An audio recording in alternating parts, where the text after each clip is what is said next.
eh. Oh, madam.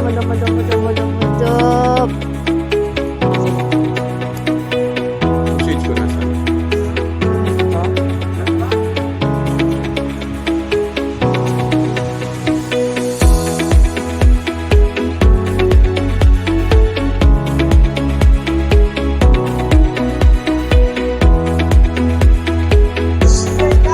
Kapitulo 35, versikulo 5 na ang mga buka nagkakaburog ng pansintan ng mata.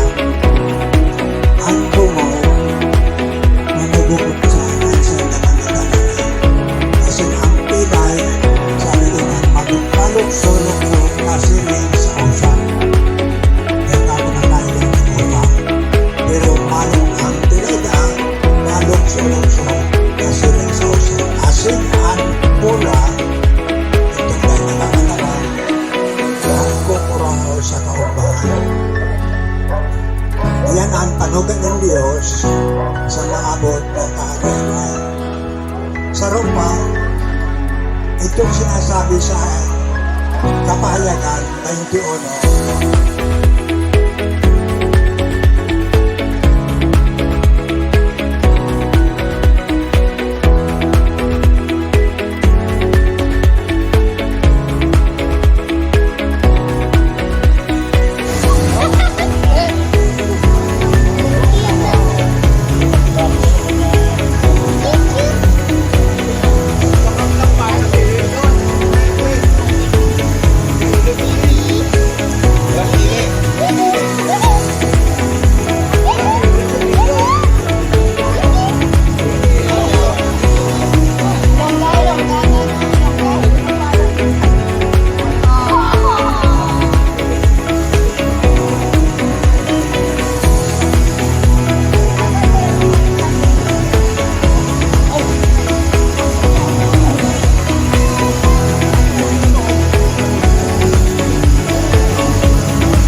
Hoy!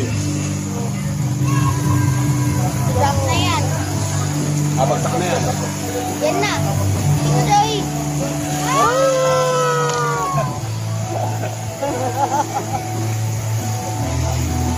Puti kumain na lahat. Sigawan mo si Tek. Balutan si Paymaling. Ulan.